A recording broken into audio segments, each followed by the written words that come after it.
Isang maganda at tahimik na araw ang bumungad kay Magnus. Sa gitna ng katahimikan, naroon ang isang bahay na yari sa kahoy at bato. Si Magnus ay nakatayo sa balkonahe. Hawak ang isang tasa ng kape.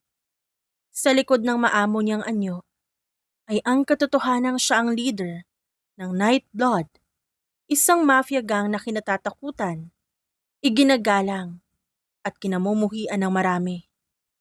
Marami ang gustong pumatay sa kanya at yun ang dahilan kung bakit pinili niyang mamuhay sa ganitong klasing lugar. Sa likod niya, bumukas ang pinto. Magnus, mahinang tawag ni Irish. Sabay lapit sa kanya. Nakasuot ito ng simpleng damit. Ang buhok ay bahagyang magulo. Pero sa mga mata ni Magnus, siya pa rin ang pinakamaganda. Di ka pa rin natutulog na maayos, ano? Ngumiti ng bahagya ang babae. Ngumiti rin si Magnus dito. Hindi inaalis ang tingin niya sa malayo. Ako okay lang ako. Well, kahit papano, sanay na. Umiling si Irish. Pero may ngiti pa rin sa kanyang labi. Lumapit siya at inagawang tasa ng kape mula sa kamay ni Magnus. Ikaw hindi ka sanay. Pinipilit mo lang maging strong. You don't have to pretend with me. Napabuntong hininga si Magnus sa babae. Irish, hindi mo naiintindihan minsan kung gaano kabigat. Then let me understand. Kasama mo ako, remember? Hindi mo lang naman ako girlfriend. Partner mo ako sa buhay. Tahimik sandali si Magnus. Pagkatapos humarap na siya sa babae. Alam mo bang araw-araw, iniisip ko kung safe ka pa ba sa akin. Dahil sa akin, laging may banta. Kahit nandito tayo, isolated, hindi pa rin guaranteed ang safety. Ngumiti si Irish. Hawak ang kamay ni Magnus. Magnus, I chose you. Kahit sino ka pa, kahit ano pa ang mundo mo. Alam kong delikado, pero mas delikado sa akin ang mabuhay na wala ka. Saglit na natigilan si Magnus. Sanay siyang pinapangunahan ng takot. Pero kay Irish nawawala yon. Kung alam mo lang, ilang beses ko naisip na bitawan ka para maging safe ka. Don't do that. Don't ever think about leaving me for that reason. Kung iiwan mo ko, doon ako masasaktan. Hindi sa mga kaaway mo. Natawa ng bahagya si Magnus, pero may halong lungkot. You're stubborn. Manas sa'yo. Balik ni Irish. Sabay yakap sa kanya. Pero Magnus, listen to me. You're not a monster. Oo, mafia leader ka. But you have a heart. And I see that. I believe in that. Hinigpitan ni Magnus ang yakap. Sa loob ng mahabang panahon, bihira siyang makaramdam ng ganitong kapayapaan. Biglang may tumunog na cellphone. Agad bumitaw si Magnus. Seryosong tinignan nito ang screen. Tumalim ang kanyang ekspresyon. Irish, there's a problem. What? What is it? Tanong ni Irish nang hindi umaatras. May balita ang Nightblood sa city. Someone is testing my territory. Akala ko tahimik na. Huminga ng malalim si Irish. So what are we going to do now? Sikasuhin ko pa rin. Kailangan ko ipaalala sa kanila kung sino ang leader, yung totoong leader. Tiningnan siya ni Irish. Walang takot sa mga mata. Then I'll be here. Hindi kita pipigilan. Pero uwi ka sa akin. Promise me that. Tumango si Magnus. I promise. Gabi na nang umalis si Magnus sa bahay. Sa loob ng isang lumang warehouse sa labas ng syudad, nagtipon ng ilang miyembro ng Nightblood. Pagpasok ni Magnus, agad silang tumayo. Boss. Sabay-sabay nilang bati. Umupo si Magnus sa gitna. Malamig ang tingin niya. Explain. Why am I hearing rumors of betrayal? Isang lalaki ang lumapit. Boss, may grupo pang gusto agawin ng routes natin. Kala nila, mahina na kayo kasi naglaho kayo. Napangisi si Magnus. Mahina? Tumayo siya. Mabagal ang galaw pero ramdam ang otoridad. I disappeared because I chose peace, not because I lost my power. Make it clear. Night blood still stands. And anyone who tries to cross us ends. Pagkatapos mag-usap-usap, agad nang umuwi si Magnus. Yumakap siya at tumalik kay Irish dahil tulog na ang babae. Nung hating gabi sa kusina, nagising ito. Nakaupo si Irish sa harap ng mesa. Hawak niya ang cellphone. Nanginginig ang mga daliri. Ilang beses niyang tiningnan ang pinto bago tuluyang pindutin ang tawag. Ilang sandali pa may sumagot. Irish. Mahinang boses ni Jake sa kabilang linya. Kala ko hindi ka natatawag. Hindi pwede. Sagot ni Irish. Halos pabulong pero puno ng diin. Kailangan natin mag-usap ngayon. Nasaan ka? Nasa bahay. Kasama ko siya. Tulog na ba? Mahimbing na ang tulog niya. First time in a long time. Good. Then that will be easy. Napapikit si Irish. Jake, hanggang kailan natin gagawin to? Huminga ng malalim si Jake. Hanggang matapos? Alam mo yan. I'm not sure anymore. Every time I look at him. Huwag mong kalimutan kung ba't tayo nandito. Putol ni Jake. Huwag mong hahayaang bulahin ka ng konsensya mo. Lahat ng plano natin. Huwag mo ipagkakanulo. Tumayo si Irish at naglahad palapit sa bintana. Tanaw niya ang madilim na kagubatan. Plano. Plano na sisira sa buhay ng tao. Taong pinili niyang maging halimaw. Sagot ni Jake. Irish. Mafia leader siya. Ilang pamilya na ang nawasak dahil sa night blood. I know that. Sagot ni Irish. Nanginginig na ang boses. Pero kilala ko rin ang lalaki nagtatanggal ng baril bago matulog. Ang lalaking nagigising sa bangungot, ang lalaking... Hindi mo trabaho ang mahalin siya. Trabaho natin pabagsakin siya. Mariing sagot ni Jake. Natahimik si Irish. Kilala niya na lubusan si Magnus.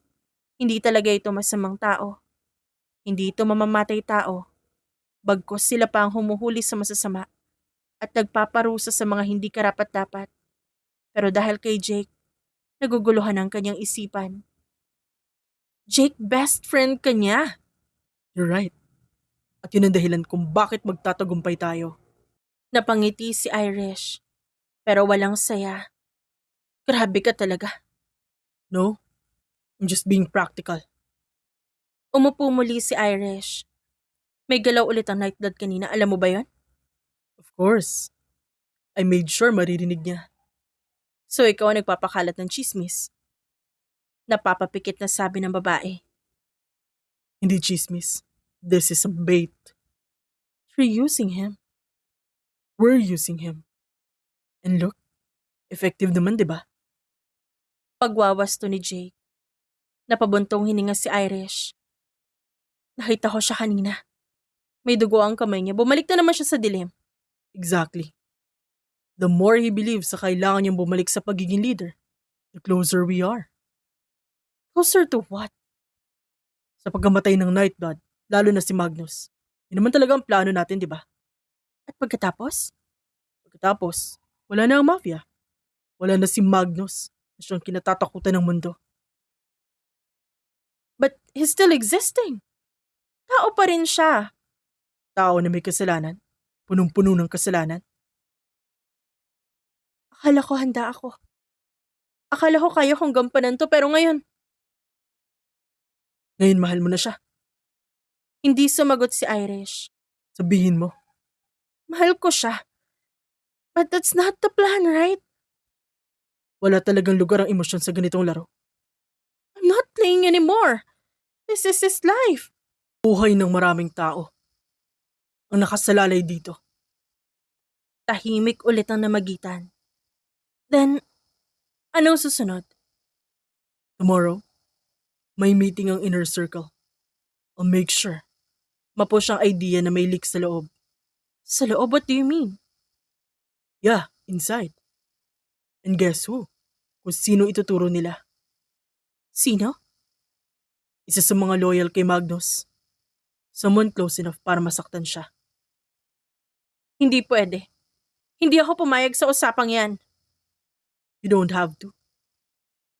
Ako na ang gumagalaw sa chessboard. Jake, hindi to ang usapan natin. Ang usapan ay tapusin ang Nightblood at kung may masasaktan. Enough! This is enough. Hindi ko na kaya to. Kaya mo. Dahil kung umatras ka, babagsak tayo pareho. Pinagbabantaan mo ba ako? Tanong ni Irish. No. Pinapaalalahanan kita. Alam mo kung anong mangyayari kapag nalaman ni Magnus ang totoo. Napahawak si Irish sa kanyang dibdib. Mamamatay ako. Hindi lang ikaw. Pati pamilya mo. Napaluha si Irish. You promised. I promise na poprotektahan kita. At ginagawa ko yun sa paraang alam ko. Natahimik si Irish pero pinupunasan niya ang sariling luha. Last question. Pag natapos na to, buhay pa ba siya? Hindi agad sumagot si Jake. Jake, please, answer me. Hindi ko alam. Depende ko lalaban siya. Napaupo si Irish, na parang nawalan ng lakas. Kung alam mo lang kung gaano siya ka-fragile kapag kasama ako. Tigil mo na yan. Huwag mo nang gawing mahirap para sa sarili mo. It already is. Sagot ng babae. Sa likod nila, sa kwarto, bahagyang gumalaw si Magnus sa kanyang pagtulog. Hindi niya narinig ang usapan. Hindi niya alam na dalawang taong pinakamalapit sa kanya, ang babaeng mahal niya at ang lalaking tinuturing niyang kapatid, ay parehong may hawak ng patalim na dahan-dahang itinututok sa kanyang likod. Irish, remember, walang atrasan to. Huling sabi ni Jake. Pinatay na ni Irish ang tawag. Nanatili siyang nakaupo sa dilim, hawak ang cellphone. Nanginginig ang buong katawan. Patawarin mo ako, Magnus. Bulong ni Irish sa kawalan. Kinabukasan, maagang nagising si Magnus sa liwanag ng araw na sumisilip sa kortina. Tahimik ang paligid. Kakaibang gaan ng dibdib. Paglingon niya sa tabi, naroon si Irish. Mahimbing ang tulog. Bahagya nakasimangot. Yakap ang unan. Napangiti si Magnus nang hindi niya inaasahan. Dahan-dahan siyang bumangon. Sinubukang wag gumawa ng ingay. Ngunit bago pa man siya tuluyang makatayo, nagising na si Irish. Where do you think you're going? Antok na tanong nito at nakapikit pa. Gising ka na pala. Napapatawang sagot ni Magnus. I felt the bed getting cold eh. Ani Irish, na bahagyang kinakabahan. Bumalik si Magnus at naupo sa gilid ng kama. Sorry, I'll just make coffee. 5 minutes, just stay. 5 minutes. Turns into 30 with you. Biro ni Magnus. Good. Means you're finally learning. Ngumiti si Magnus at tumiga ulit sa tabi niya. You barely slept last night? Yeah. I was just thinking. Pero, nanigas sandali si Irish. Kinabahan siya pero nagkunwari pa rin siyang kalmado. Tungkol saan? Tanong ni Magnus at marahang hinahaplos ang buhok niya.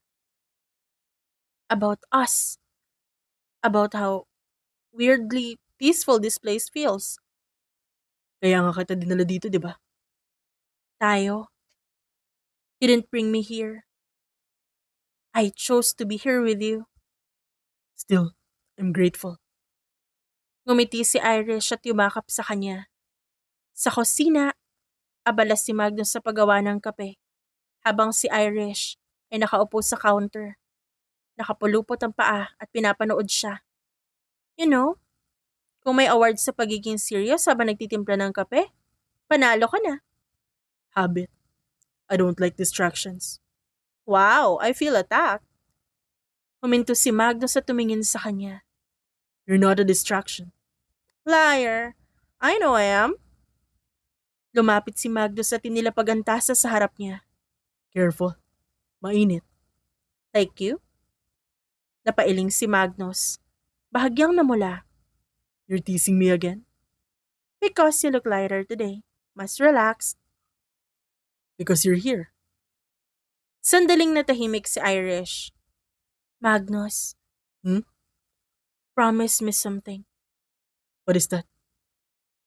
Na kahit gaano kagulo ang mangyari, kakausapin mo pa rin ako. No walls, no secrets. May kung anong kirot sa loob ng puso ni Magnus pero hindi niya maintindihan. Gayon pa man ngumiti pa rin siya. I promise. Good, because I talk a lot. Tumawa ang lalaki. Yeah, I noticed. Matapos kumain, umupo sila sa balkonahe. Mahangin ng umaga, presko. Umupo si Irish sa pagitan ng mga paa ni Magnus. Nakasandal ang dibdib niya. Do you ever regret it? Tanong ni Irish. Regret what? Choosing this life. The blood, the danger. Sometimes. But if I didn't, I wouldn't be here. Hindi kita makikilala. Funny how life works, no? Yeah. It gives you something good, then test you if you deserve it. And what if the test is losing it? Then I'll fight. Even if it hurts? Tanong ni Irish. Especially if it hurts. I've lost too much already. Then don't lose me. Hindi sumagot si Magnus pero hinalikan niya ang tuktok ng ulo ng babae. Maya-maya, nagring ang phone ni Magnus sa mesa. Tinignan niya ang screen. Jake. Oh, answer it. Right away. Sinagot nga ni Magnus ang tawag. Morning boss, just checking in. Everything okay? Tanong ni Magnus. Yes, tahimik for now. Good. Let's keep it that way. Of course. Sabi kay Irish, nagaya ko ah. Napatingin si Magnus kay Irish. Hi daw, sabi ni Jake. Ngumiti si Irish at kumaway sa phone kahit di siya nakikita. Hi Jake! She sounds happy. Sabi ni Jake kay Magnus. Yeah, because we are. Good. Enjoy the peace. At doon nagtapos ang usapan. Close to close kayo ni Jake, ano? Kunwaring casual na sabi ni Irish. We're like brothers. He's been with me through everything. Lucky you. Lucky us. We have people who stay. Napangiti si Irish, pero sa likod ng ngiting yon may kirot sa puso niya. Bandang tanghali, naglalaro sila ng simpleng baraha sa sala. You cheat? I strategize. Different. Sagot ng babae at ngumiti. Same thing. You're a loser. You're enjoying this too much. Because this is normal. Just us. No guns. No blood. Yet? Biro ni Magnus. Hey, don't joke about that. Sorry, force of habit. Lumapit si Irish at naupo sa tabi niya. Magnus, whatever happens next, remember this moment, ha? Why? Because whatever we have now, this is real. This is us. Okay. I won't forget. Habang papalubog ang araw, magkatabi silang nakaupo. Pinapanood ang kulay ng langit. Mahal mo ba ako? That came out of nowhere. Answer it. Oo. Sagot ni Magnus nang walang pag-aalinlangan. I love you. Ngumiti si Irish pero may luha sa mata. Good. Why are you crying? Tanong ni Magnus at nag-aalala. Cause I'm happy? Too happy. Sagot ni Irish kahit napilit ang kanyang pagtawa. If you feel like crying, then cry here. Niyakap siya ni Magnus. At sa yakap na yon, ramdam niya ang init at pagmamahal. Wala siyang kaalam-alam na ang babaeng minamahal niya ay pinagtataksilan pala siya. Hapon na nang marinig ang tunog ng paparating ng sasakyan. Sa maluwang, ngunit tahimik na bakuran. Napaangat ang tingin ni Magnus. Kasalukuyang nakaupo sa sala habang hawak ang tablet. Si Irish naman ay nasa kusina at nagtitimpla ng kape.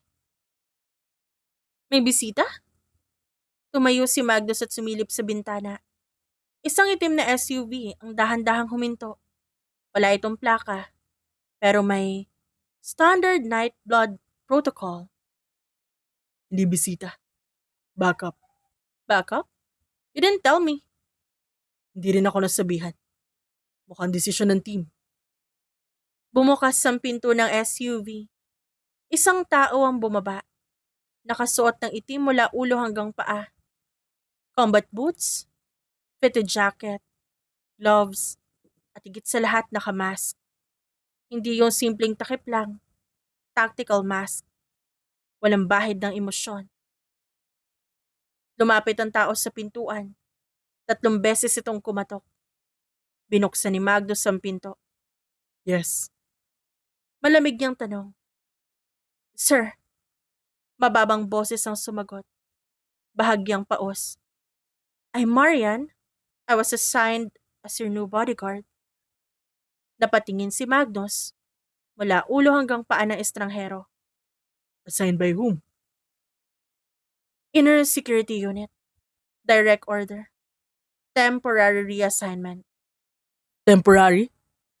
Tanong ni Magnus. Yes, sir. Until further notice. Sumingit si Irish sa tabi ni Magnus. Bakit ka nakamask? Bahagyang lumingon si Marian kay Irish. Standard precaution. Sa loob ng bahay? Tanong ni Irish. May biro sa tono, pero may pagsusuri sa mata. Yes, ma'am. Napangiti si Irish.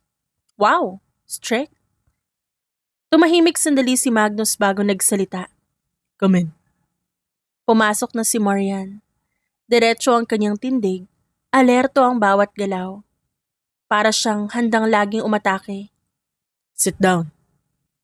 Umupo si Marian. Sa upo ang pinakamalapit sa pinto. Name? Marian. Full name? Not required, sir. In my house it is. Marian Reyes. Napatingin si Irish kay Magnus. Reyes? A surname that is common? Too common. Sa line of work namin, sir, anonymity saves lives. Or hides intentions. Balik ni Magnus. Diretso ang tingin ni Marian. I'm here to protect you, not question you. Ay, she's feisty ha. Nakangising saad ni Irish. Bahagyang lumingon si Marian sa babae. Just doing my job, ma'am. Stop calling me ma'am. Irish is fine. Okay, Irish. Napansin ni Irish ang bahagyang pagbagal ng boses nito. You sound young. Age is irrelevant. You sound like Magnus. Hey, I am not that boring. Debatable. Pagbibiro ni Irish sa lalaki. Doon ay hindi natawa si Marian. So, sabi ni Magnus at bumalik ang seryosong tono niya. Rules? Yes, sir. You don't move unless I say so. You don't act unless there's a real threat. And you don't scare Irish. Okay, that's understood, sir. I'm not that fragile. Sabi ni Irish at pinag-cross sa mga braso. Baka kang fragile. Biglang sagot ni Marian. Doon ang laki ang mga mata ng dalaga. Excuse me? Mukha lang, but not totally. Napatawa si Magnus. Careful, Marian. She bites. That is noted, sir. Makalipas ang ilang minuto, nagkakape na si Magnus habang si Irish ay nakaupo sa sofa. Si Marian ay nakatayo sa gilid. Tahimik pero alerto. So Marian, are you a girl or boy? Napatingin si Magnus sa kanya. Irish. What? I'm just curious. Aba malay mo, lalaki siya. Ginamit lang ang pangalang Marian. Look at that person, nakamask nga, di ba? Tahimik lang si Marian. She's not answering, or maybe he's not answering. Sounds suspicious. Focus. Answering that question compromises nothing. But yes, babae ako. Napatingin si Irish kay Magnus. Called it. Bakit ka nakamask? Masyadong recognizable ang mukha ko. To whom? Sa mga maling tao. Irish leaned forward. Okay, serious question. Do you know how to smile? That's not a requirement in my job. That's sad. Life's too short. Life is short because people smile at the wrong time. Napailing si Magnus. You seem dark. Fits right in. Sagot ni Irish. Biglang tumunog ang phone ni Magnus. Isang text mula sa team. Security level raised. Trust no one. Nabasa ni Magnus. Pero hindi niya ipinakita sa kahit kanino. Marian, you'll stay outside tonight. Yes, sir. Hindi ba delikado? Tanong ni Irish. Mas delikado kung hindi ako kilala sa loob. Tumingin si Marian kay Magnus. I understand, sir. Hey, sabi ni Irish kay Marian. Yes? Kung may mangyari sa kanya, yari ka sa akin. Tumango si Marian sa sinabi ni Irish. Same goes for you. Makulit ka, ah. I'm just observant. Nang papalupog na ang araw, nakatayo si Marian sa labas ng bahay. Nakatingin sa paligid. Sa loob magkatabi sina Magnus at Irish. Do you trust her? Tanong ng dalaga. Not yet, but she moves like someone trained properly. Or hiding something. Sagot ni Irish sa mahinang boses. Napatingin si Magnus sa kanya. What do you mean? Nothing, it's just a gut feeling. Sa labas, bahagyang hinawakan ni Marian ang mask niya. Sa likod nito, seryoso ang muka. Pero sa mga mata, may lihim na mas mabigat pa sa baril na dala niya. Stage 1, complete. Makalipas ang ilang buwan, nagbago ang ihip ng hangin sa liblib na bahay sa gitna ng kagubatan. Kung dati may katahimikang nakakapanatag, ngayon ay may kakaiba. Parang laging may nakamasid, laging may hinihintay na sumabog. Mas naging tahimik si Magnus. Mas naging mapagmasid, mas bihira na makatulog, kahit di niya sinasabi. At si Marian, ang bodyguard na pinadala ng team ay nanatili. Hindi na siya isang temporary guard. Hapon noon, nasa balkonahe si Magnus at may hawak na baso ng alak. Nakatanaw sa malayo, sa loob ng bahay, naririnig ang mahinang tawa ni Irish habang may kausap sa phone. Masayahin ang babae. Parang walang bahid ng takot. Tumayo si Marian sa gilid ng balkonahe. Nakasuot pa rin ng mask. Nakapamewang at seryoso ang tindig. Boss. Ano yun? Kailangan kitang makausap. Yung seryosong pag-uusap. Lahat naman ang sinasabi mo seryoso. This is not a normal report. Just tell me. Huminga ng malalim si Marian. Kita sa pagtaas-baba ng balikat niya ang pag-aalinlangan. Isang bagay na bihira sa kanya. Boss, bantayan niyo yung girlfriend niyo. What? Si Miss Irish. Bantayan niyo siya. What is going on? Please explain. I'm not judging her. Pero may mga bagay na kailangang paghinalaan. Kabahan ka kapag nagsimula ka na maghinala sa loob ng bahay ko. At handa akong akuin yun. Pero trabaho ko rin magsalita kapag may nakikita ako. And what did you see? Patterns? Be specific. Sa tuwing may internal movement ng Nightblood, laging may mga pagkakataong malapit si Irish. Not direct, not obvious, pero palagi siyang nandoon bago o pagkatapos. Yeah, kasama ko siya, and that's natural. Yes, pero hindi natural na alam niya ang lahat ng bagay na hindi mo sinasabi. Like what? Like kung kailan ka aalis, kung kailan ka babalik, kung kailan may meeting kahit hindi ka nagsasalita. Natigilan si Magnus. Baka magaling lang siya makiramdam. That's a possibility. Pero hindi ko pwedeng i-ignore ang possibility. Marian, mag-iingat ka sa mga sinasabi mo. I know that. At alam ko ring masasaktan ka sa maririnig mo. My evidence is not solid yet, but there's a connection. Kanino? Kay Jake? Can you repeat that? My encrypted calls. Hindi ko mabuksan lahat, pero ang frequency pareho. Same pattern ng kay Jake. But that does not mean na traitor siya. Yes, possible. Pero ibig sabihin may tinatago. Lahat ng tao may tinatago. Pero hindi lahat kaya magpabagsak ng isang imperyo. That's enough. Hindi kita kinuha para sirain ang tiwala ko. Kinuha kita para protektahan ako. And that's what I'm doing. Anong gusto mong gawin ko? Hindi ko sinasabing kumprontahin niyo siya. Not yet. Bantayan niyo lang. Makinig ka. Tignan niyo kung may mga bagay na hindi na akma. Hindi ako marunong magbantay ng taong mahal ko. Then learn it.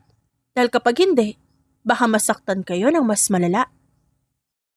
Mula sa loob ng bahay, biglang lumabas si Irish na may hawak na tasa ng tsaa. Hoy, ano seryoso meeting yan? Nothing. Nag-uusap lang kami ni Marian. Tungkol saan? Tungkol sa security, which is, we always talk about it. Sagot ni Marian na diretso ang tingin. Of course. Ikaw talaga? Parang lagi may paparating na gera. There's always a possibility, ma'am. Tumawa si Irish, sabay lapit kay Magnus. You okay? Yeah, I'm okay. Good. Dinner's almost ready. Susunod ako. Umalis si Irish na walang kamalay-malay sa mga nangyayari. Marian, kung nagkakamali ka. Yeah, I will take it. Ako ang mananagot, buong buo. At kung tama ka? Mas mabuti na handa kayo, kaysa manatiling bulag. Matagal na nakatingin si Magnus sa direksyon na pinuntahan ni Irish. Bantayan mo siya, pero wag mo siyang sasaktan kahit kailan. I don't hurt people. Lalo na kapag babae, kung wala namang ginagawang masama. Pero, maprotektahan ko kayo, kahit mula sa kanya. At sa gabing yon, unang beses pumasok sa isip ni Magnus ang isang bagay na matagal niya nang tinakbuhan, na minsan, ang pinakamalapit sa puso, ang may hawak ng pinakamatulis na patalim. Noong hating gabi, tahimik ang paligid ng safe house. Nakatayo si Magnus sa likod ng makapal na pader. Hawak ang cellphone na kanina patahimik, pero ang puso niya hindi. Narinig niya ang isang boses. Sigurado ka bang wala makakarinig? Pabulong na tanong ni Irish. Tumigil ang paghinga ni Magnus. Relax. Sagot ni Jake nang may kumpiyansa. Wala rito si Magnus. Sinadya ko ilayo siya. Nanlamig ang likod ni Magnus. Dahan-dahan siyang sumenya sa likuran. Si Marian nakamask. Handang-handa na sa lahat ng pwedeng gawin. Tahimik na lumapit ito sa kanyang tabi. Boss? Listen. Sa loob ng bodega nagpatuloy ang usapan. Hindi ako sigurado. Mas nagiging mapagmatsyag siya. Because he trusts you. At gagamitin natin yun. Jake, kapag namatay siya, tapos na ang night blood. At ako ang papalit at walang makakaalam sa ginawa natin. Katahimikan ang bumalot sa silid. How about me? You're safe. I promise, lalabas kang biktima. Girlfriend na walang alam. Natawa ng mahina si Irish. You planned this for years. Since the first time he trusted me. Since the first time he chose peace over power. Sa likod ng pader bahagyang napapikit si Magnus. Boss, isang utos mo lang susunod ako. Bulong ni Marian. Dumilat si Magnus. Ang mga mata niya ay malamig at desidido. Mauna tayo. Now! Sa isang iglap, Bumukas ang pinto ng bodega sa malakas na sipa. Napalingon sina Jake at Irish. Gulat na gulat. Magnus? Sigaw ni Irish. Drop your weapon. Malamig na utos ni Magnus hawak ang baril. Diretso ang tutok sa dalawa. Napaatras si Jake. Mabilis na hinugot ang baril pero mas mabilis si Marian. Isang malakas na suntok ang tumama sa panga ni Jake. Napahiyaw ito at napabitaw ng baril. Isa. Malamig na sabi ni Marian. Bago pa makabawi si Jake. Isang sunod na suntok ang tumama sa sikmura niya. Napayuko si Jake. Hingal na hingal. Dalawa. Dagdag ni Marian sabay hawak sa kwelyo ni Jake at ibinagsak ito sa sahig. Nanginginig si Irish. Magnus, listen. Tumahimik ka. Hindi ikaw ang kausap ko. Sinubukan ni Jake na tumawa kahit duguan ang labi. So narinig mo na? Of course, yes. May tenga ako. I heard what you said. I heard what you planned. Then you know na matagal na to? Lumapit si Magnus at mabagal ang hakbang. May rason na ako para patayin ka. Isang mabilis na suntok mula kay Magnus ang tumama sa mukha ni Jake. Don't. Dumura ng dugo si Jake. See? Emotions. That's why you lose. No? Dahil may kalalagyan ka sa akin. Sumenya siya kay Marian. Dalhin sila pareho. Nanlaki ang mga mata ni Irish. Magnus, please.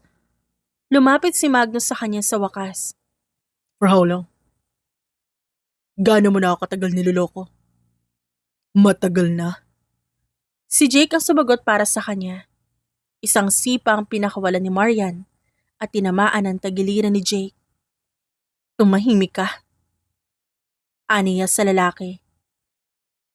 Sa loob ng van, magkatapat sina Jake at Irish. Nakagapos sa mga kamay. Nakapiring. Sa harap si Magnus. Sa tabi niya si Marian na alerto ang mga mata. Sa loob ng van, nagmamakaawa si Irish pero wala nang pakialam si Magnus. Biglang huminto ang van. Bumaba ang lalaki at binuksan ang pinto sa likod. Hinila niya palabas si Jake. Magnus! Stay! Utos ni Marian kay Irish. Sabay hawak sa balikat ng babae. Jake, pinagkatiwalaan kita. Right. At sasabihin ko worth it. Sagot ni Jake sugatan pero nakangisi. Isang putok ang umalingaw-ngaw. Bagsak si Jake sa lupa at duguan. Doon nanlaki ang mga mata ni Irish. No, this is not happening. Alam mo ang kaparusahan ng isang traidor. Mariing sabi ni Magnus. Nagmamakaawa si Irish. Pero wala nang natirang awa mula sa lalaki. Pumasok na sila sa loob. Dinala nila ang dalawa sa kanilang headquarters. Tahimik ang malaking bulwagan ng Nightblood headquarters. Nakatayo si Magnus sa gitna. Diretso ang tindig. Pero ang mga mata niya ay pagod. Hindi dahil sa laban, kundi dahil sa katotohanan kinailangan niyang harapin. Sa harap ng lahat, naparusahan ng mga traidor. At matapos ang lahat, unti-unting nagsialisa ng mga tao. Isa-isang lumabas sa mga miyembro. Walang nagsasalita. Naiwan sa bulwagan sina Magnus at Marian. Boss, gusto ko lang sabihin na salamat sa lahat. Sa tiwala, sa pagkakataong binigay mo. Sa chance na minsan nakala ko hindi ko makukuha. Hindi mo kailangang magpasalamat. Ginawa mo lang ang trabaho mo. Hindi lang yon. Ginabayan mo ako kahit minsan pilit akong tinataboy na isang katulad mo kapag gusto kong tumulong. At natutunan ko ang ibig sabihin ng loyalty at ng pagkakaroon ng puso. Pagkakaroon ng puso? Yes. Hindi lang ako protector. Natutunan ko mahalin ang ginagawa ko at respetuhin ang choices ng boss ko, which is you. Kahit madilim ang mundo mo, kahit delikado, kahit sa gitna ng gulo, you still have humanity in your heart. Napatingin si Magnus kay Marian. Tila hindi siya makapaniwala. Ang babaeng nakamaskara, na bihirang magsalita na laging seryoso, ay nagsasalita na ng ganito. Hindi ko ina-expect na sasabihin mo to. I know, but I have to say it bago ako umalis. Hindi mo kailangang umalis. Pwede ka manatili. No, boss. I have to. May mga bagay sa labas ng mundo mo na kailangan kong ayusin. At may future ako na kailangan i-protect, which is myself. Pero bago yon, gusto ko malaman mo na hindi ako nagkamali ng pagtitiwala sa'yo. I know. I can see it. I can feel it. Ikaw, Marian, kahit ano pa man, ginawa mo ang tama. Always. Ngumiti si Marian sa boss niya. Boss, mamimiss ko to. Ikaw, lahat. Hindi ko makakalimutan ang lahat na natutunan ko. Hindi lang tungkol sa tactics o power, kundi sa pagiging makatao mo. Sa gitna ng lahat ng kadiliman, may liwanag. At natutunan ko kung paano yun i-honor. Hindi ko rin malilimutan. You were more than just a bodyguard. Higit ka pa roon. More than that. Salamat, Marian. Goodbye, boss. Always take care. Kahit saan ka mapunta, kahit ano pa mangyari. Goodbye, Marian. Kahit ano pa man, sana maging masaya ka rin. Marahang naglakad si Marian papalayo. Hindi siya tumingin sa likod, ngunit ramdam ni Magnus ang presensya niya. Isang bagay na mananatili sa puso at alaala niya magpakailanman. Habang lumalayo si Marian, hinawakan ni Magnus ang braso niya sa mesa. Parang gusto niyang hawakan ang alaala niya habang buhay. I will miss her. Bulong niya sa sarili. Ngunit sa labas ng bodega, sa malamig na gabi, si Marian ay naglakad na papalayo. Pabalik sa bulwagan. Hinarap ni Magnus ang natitirang mga miyembro. Let's continue. But always remember, loyalty is everything. And humanity. That's what keeps us alive. Kahit sa mundo ng Nightblood. Lumipas ang maraming taon. Ang Nightblood ay nanatiling nakatayo. Ngunit ang mundo ni Magnus ay unti-unting nagbago. Ang dating buhay na puno ng armas at lihim, napalit na ng katahimikan. Ang mga alaala ng nakaraan ay hindi kailanman nawala. Hanggang sa hindi inaasahang pangyayari ang naganap. Tahimik ang coffee shop nung hapon. Nakatayo si Magnus sa counter. Nakamasid sa menu board. Tila ba nag-iisip? Hindi siya karaniwang dumadayo sa ganitong lugar. Sa kabilang dulo ng coffee shop, nag-aayos ng mga tasa at serving tray si Marian. Ang babaeng nag-iisang nagbibigay ng ngiti sa bawat customer araw-araw. Simula na lumipas sa maraming taon, mula nang huling pagkakataon silang nagkita, hindi niya inaasahan na magkikita pa silang muli ni Magnus sa ganitong sitwasyon. Nice to meet you again. Mahinang sabi ni Marian sabay abot ng kamay. Marian? Yes, that's me. Grabe, ang tagal na. Di ko akalain magkikita pa tayo dito. Might be a coincidence. Ang dami nagbago. May kakaiba rin sa'yo ah. You're right.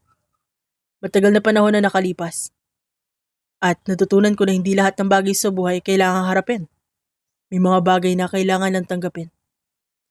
Kaya pala mas mature ka na ngayon. Look very contented. Parang nag-enjoy ka sa life mo. Hindi lang sa power at darkness ah. You noticed that? Of course. Kung may isang tao na napansin ang smallest changes sa mood mo that's me. Talaga napansin mo? Oo naman. Kaya I'm happy to see you okay. Really. Salamat, Marian. Hindi mo alam. Paano ako natutuwa na sabihin mo yan? Matagal na rin ako hindi nakaramdam ng ganun. Comfort. Comfort? Yes. After all those years. After all the blood. Betrayal at lahat ng gulo. To see a familiar face. Someone who once mattered. It's like a reminder na kahit may kadiliman, may liwanag pa rin. Wow. Ang lalim ng sinasabi mo. I never thought I'd hear you say that ever. Nagkatinginan sila at parang sa bawat sandali, bumabalik ang mga alaala ng nakaraan. Mga laban, mga lihim at kahit ang kabiguan. By the way, anong ginagawa mo dito? Hindi ka karaniwang coffee shop person eh. I needed the break. After everything, I realized need ko rin ng simple things. I like to have coffee, quiet places, and people who are honest parang ikaw. Me? Yes, you. You're honest. You say what you mean. You make it easy to just be. Tagal na pala, hindi ba? Parang nung huling beses, wouldn't have this chance. True. Ngayon meron na.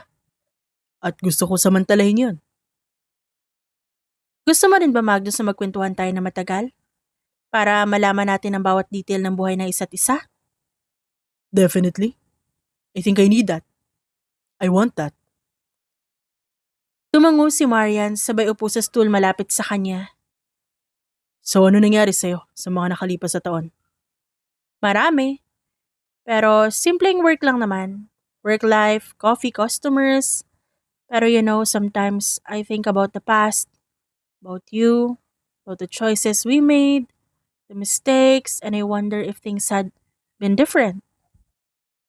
Different? Yeah. If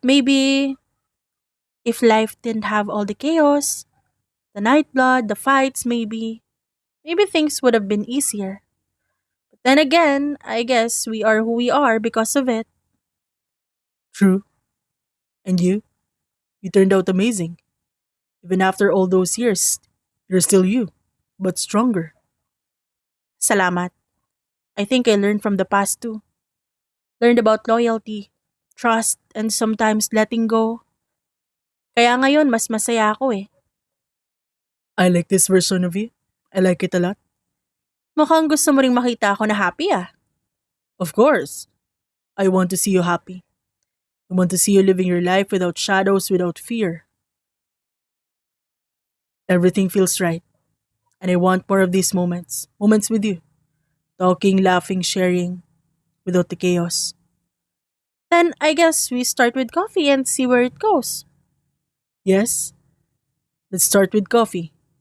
And everything after that. Lumipas ang ilang buwan mula nung una nilang pagkikita.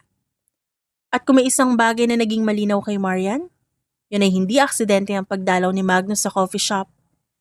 Hindi na minsan, hindi na paminsan-minsan at halos araw-araw na. Maaga pa lang, abala na si Marian sa likod ng counter. May suot siyang simpleng apron, buhok na naka-ponytail. Mukha na halatang puyat pero masaya. Tahimik ang paligid. May ilang customers lang at karamihan regulars na. Pagbukas ng pinto, tumunog ang maliit na bell. Hindi pa siya lumilingon, pero alam niya na kung sino ang pumasok. Huwag mo sabihin caramel latte ulit. Narinig niya ang mababang pagtawa ni Magnus. Grabe ka, hindi ba pwedeng na-miss lang kita? Magnus, 9:00 pa lang ng umaga. Exactly. This is the perfect time. Ano ba talagang pakay mo ha? Coffee shop to, hindi tambayan ng mafia leader. Former. Mafia leader. Retired na ako. Full-time customer na ngayon. Customer na makulit. You want extra foam? Yes, just like always. Extra sweet din sana katulad mo. Tumigil ang kamay ni Marian at dahan-dahan siyang tumingin kay Magnus. Di ka ba napapagod? Sa alin? Sa panlalandi? Pag sa'yo, hindi. Magnus, may customers pa ako. Eh di magsiselos sila. Tanong nito sabay lingon sa paligid. Pasensya na po inaagaw ko lang muna ang barista saglit. Biro nito sa matandang lalaki sa isang mesa. Tumawa ang matanda. Kung ganyan kagwapo, iha, ay, papayag talaga ako. Napailing na lang si Marian. Ewan ko sa'yo. Binigay niya ang kape ng lalaki.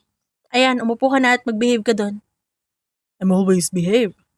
Ikaw lang ang nagpapalabas ng ibang side ko. What side? Yung side na gustong manatili at landiin ka lang. Natahimik si Marian at hindi siya agad sumagot. Lumayo siya at nag-asikaso ng ibang order. Pero ramdam niya ang titig ni Magnus. Makalipas ang ilang minuto, lumapit si Magnus sa counter. Break mo mamaya. Quick break lang. Bakit? Magyayaya sana ako. Lunch sa labas.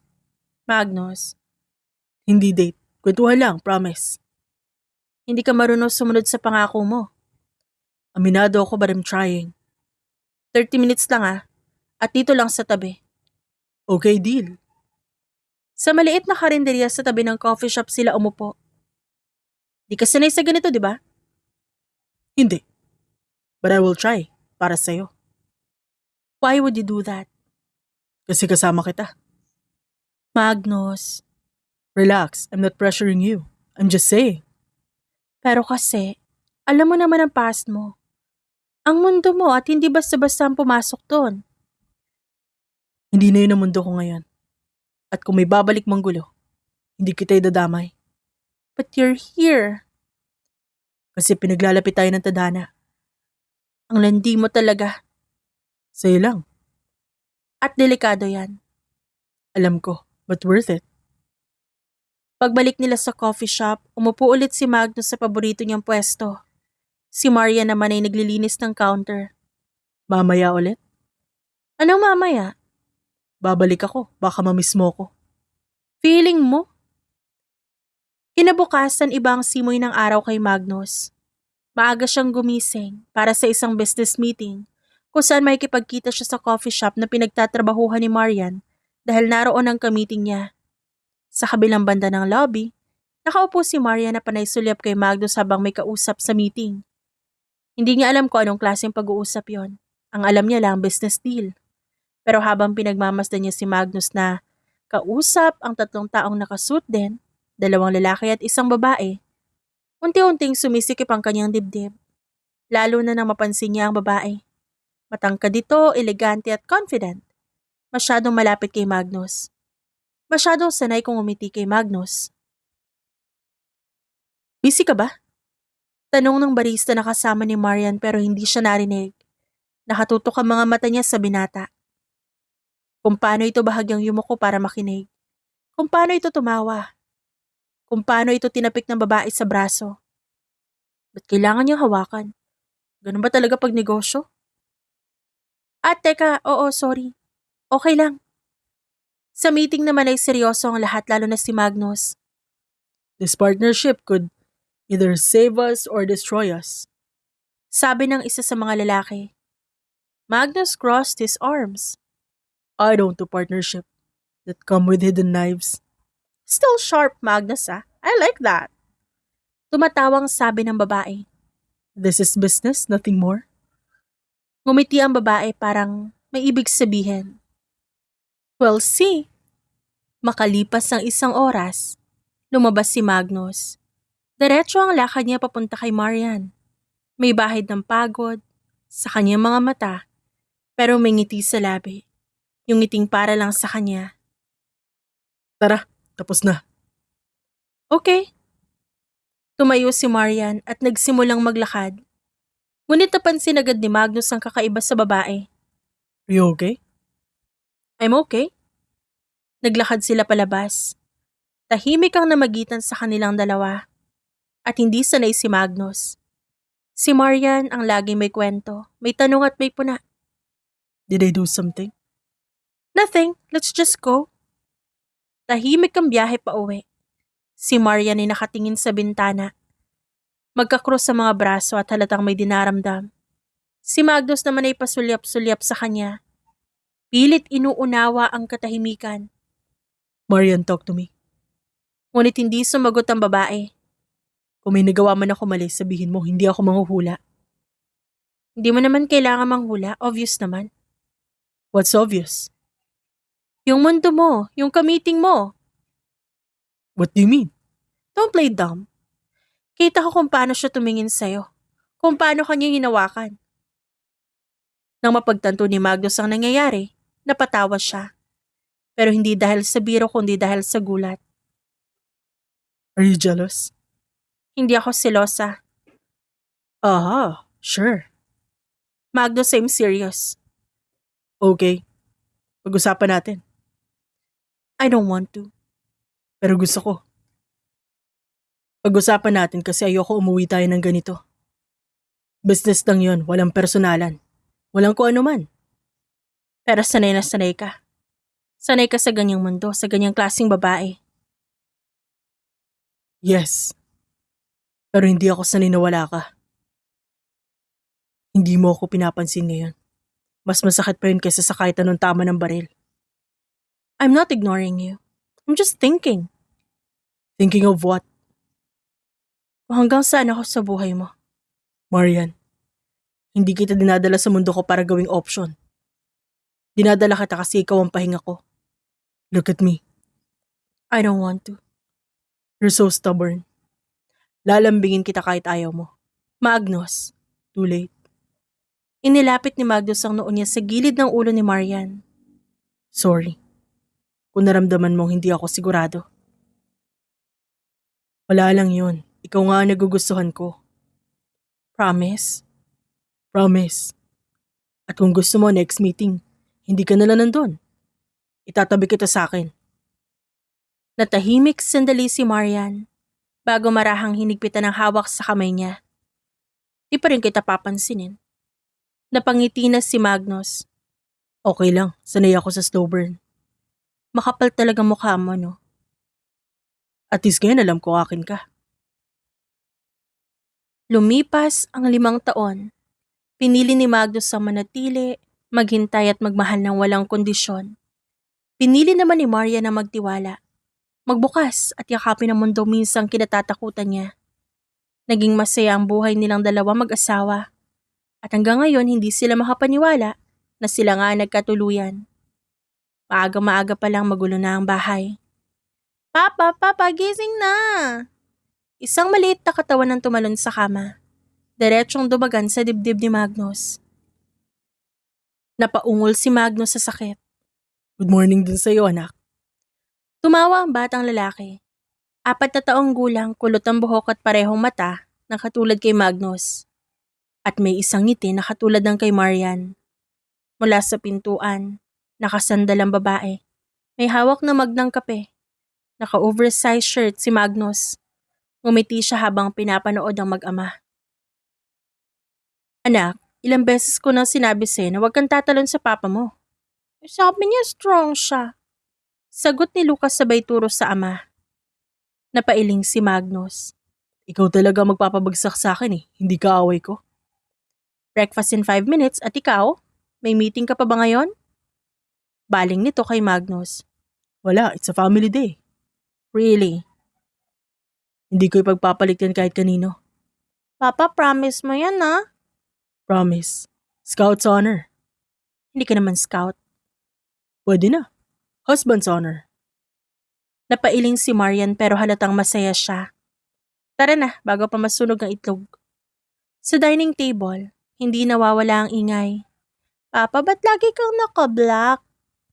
Tanong ng bata habang sinusubuan ng pancake. Style yan. Pwede ba ako mag-black din? Hindi. Bakit? Kasi ikaw nagbibigay ng kulay sa buhay namin. So, rainbow ako? Oo naman anak, ikaw ang rainbow namin. Napangiti si Marian, saka tumingin kay Magnus. Tahimik ang tingin pero punong-puno ng pag-aalala. Kung paano nagsimula ang lahat, sana hindi na maulit ang ganun kagulong buhay nila noon. Hanggang sa makilala niya ang isang lalaki na hindi marunong sumuko. Si Magnus din yon. Pero may pagbabago na sa buhay nito.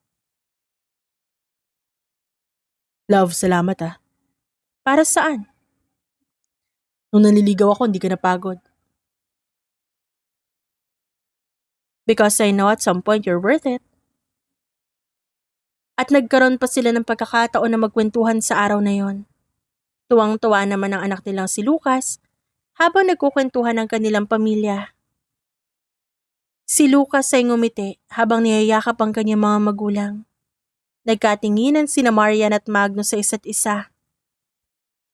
Isang maliit na kamay ang kumatok. Kinabukasan habang natutulog sila, naabala ang kanilang pagtulog sa kalabog sa pinto ng silid. Ginigising na sila ng anak na si Lucas na para bang may emergency itong kailangan puntahan. Napaungol si Marian habang nakabalot pa sa kumot. Biglang bumukas ang pinto. Tumalon si Lucas sa kama at diretsong dumapas sa pagitan nila. Good morning, family. Good morning din sa'yo, pero anak, anong oras pa lang 6.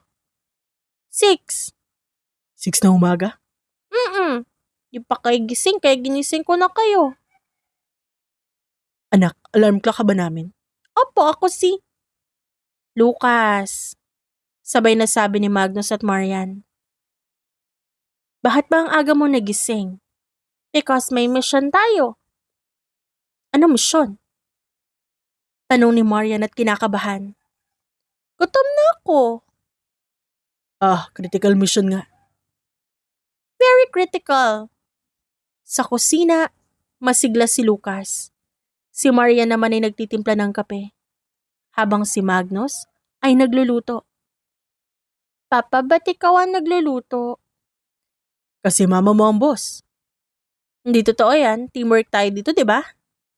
Teamwork pero ikaw ang boss. May sinasabi ka? Wala sabi ko love kita. Good answer. Ngumiti si Marian sabay higop ng kape. Papa, paglahi ko, magiging katulad mo ako. Do you want to be like me, sure ka? Papa, pwede ba tayo maglaro mamaya? Oo naman, after breakfast. Promise? Promise. Sa araw ng kanilang kasiyahan, walang gulo, walang anino ng nakaraan. Tanging isang batang makulit na gumigising sa kanila sa araw-araw at isang pamilyang pinipiling magmahal sa araw-araw. At kung may isang bagay na malinaw kay Magnus at Marian, si Lucas ang kanilang pinakamagandang biyaya na natanggap sa buong buhay nila. Weeks later, masaya ang kanilang pamumuhay. Naging mas maalaga pa si Magnus sa kanyang anak at asawa. Kahit nagiging busy siya sa trabaho minsan, gumagawa pa rin siya ng paraan para hindi mawala ang kanyang oras sa pamilya. Tahimik ang hapon. Sa kusina, nakasandal si Marian at tahimik na umiinom ng tubig.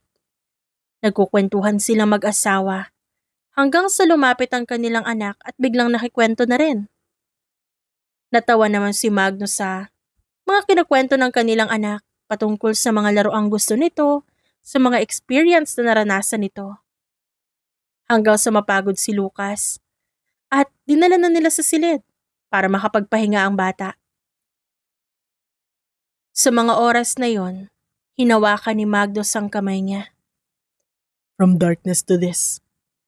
Hindi ko inakalang darating ako rito. Pero andito ka. Kasama namin. Ngumiti si Magnus. You're right. Magkakasama tayo. Yun ang importante. Tahimik silang nakahiga at magkayakap. Sa tahanang yon, may bagong magbibigay saya sa buhay nila. Ang kwento ni na Magnus at Marian ay paalala na ang totoong pagbabago ay hindi nangyayari sa isang iglap, kundi sa araw-araw na pagpili. Hindi sapat ang pagmamahal kung walang patience, honesty, at consistency. Si Magnus ay nagmula sa dilim, puno ng galit at takot, pero natutunan niyang hindi kailangan manatili roon habang buhay. Sa kabilang banda, si Marian ay natutong magtiwala muli, kahit may takot at may alinlangan. Ipinakita ng kwentong ito na ang pagmamahal ay hindi perpekto. May selos na nararamdaman, may misunderstanding, may sakit. Pero kung pipiliin yung mag-usap at ayusin ang hindi pagkakaintindihan, doon nag-uumpisa ang healing. Family is not about a perfect past, but a chosen future. At sa huli, ang pinakamahalagang aral, ang tunay na lakas ay hindi sa kapangyarihan o takot, kundi sa kakayahang maging mabuting partner, magulang, at tao. Kahit minsan kang naligaw sa kadiliman. At dyan nagtatapos ang ating kwento ngayong araw. Maraming salamat po sa inyong pagtutok. Hanggang sa muli po. Paalam!